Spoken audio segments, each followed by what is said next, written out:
grade was a really rough time for me. It is for a lot of people. I mean, you're high on hormones and like you're getting into school and school starts really getting hard and like on top of that like you have like band or whatever you're into. Like I was into theater.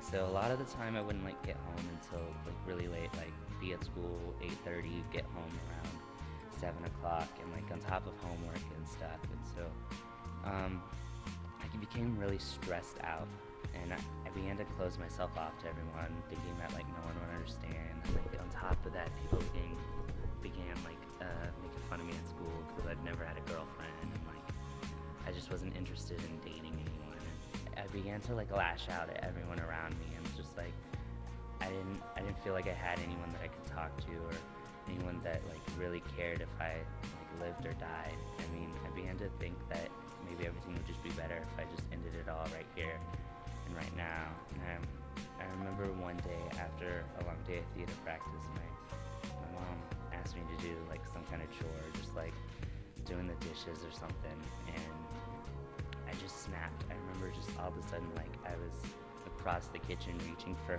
like some kind of knife and I was just gonna like stab myself in the heart or cut my throat or something, and like then I like came back to myself and was like realizing what was happening, and so I just like dropped it. Like, it was right in front of my mom, it was right in front of my sister, and like I'm never gonna forget that. And like I can be pretty much scarred for the rest of my life remembering in horror of that moment. I mean, after a while like it kind of went back and I began to like just hide it again and like and just like kind of like a vicious cycle almost. It came back up my freshman year of high school and like I was still very angry and like so after talking to my parents about some stuff they put me through therapy again and like it helped more just like concealing it again. Like I just kind of didn't let it work.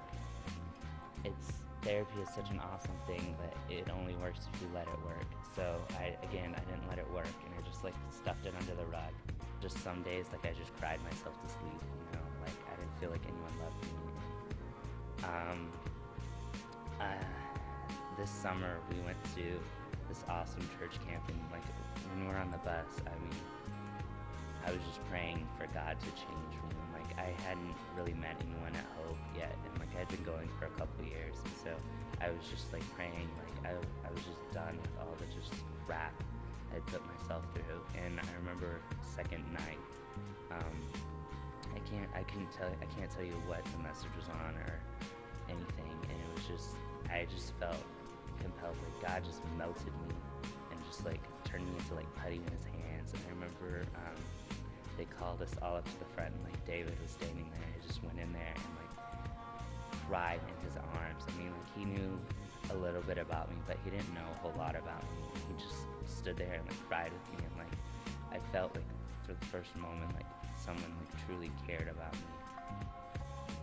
Like I know God is calling me to like share my story, and I just want all of you guys to know that like you're never not loved. Like God loves you if no one else, and like there's always someone who loves you. I mean, like you may feel like no one understands you, and like to some extent that's kind of true, but there's always someone that's been something similar or just like knows or can empathize with you. And like you don't need to bottle it up, you don't need to be strong all the time, and like it's impossible to be perfect all the time.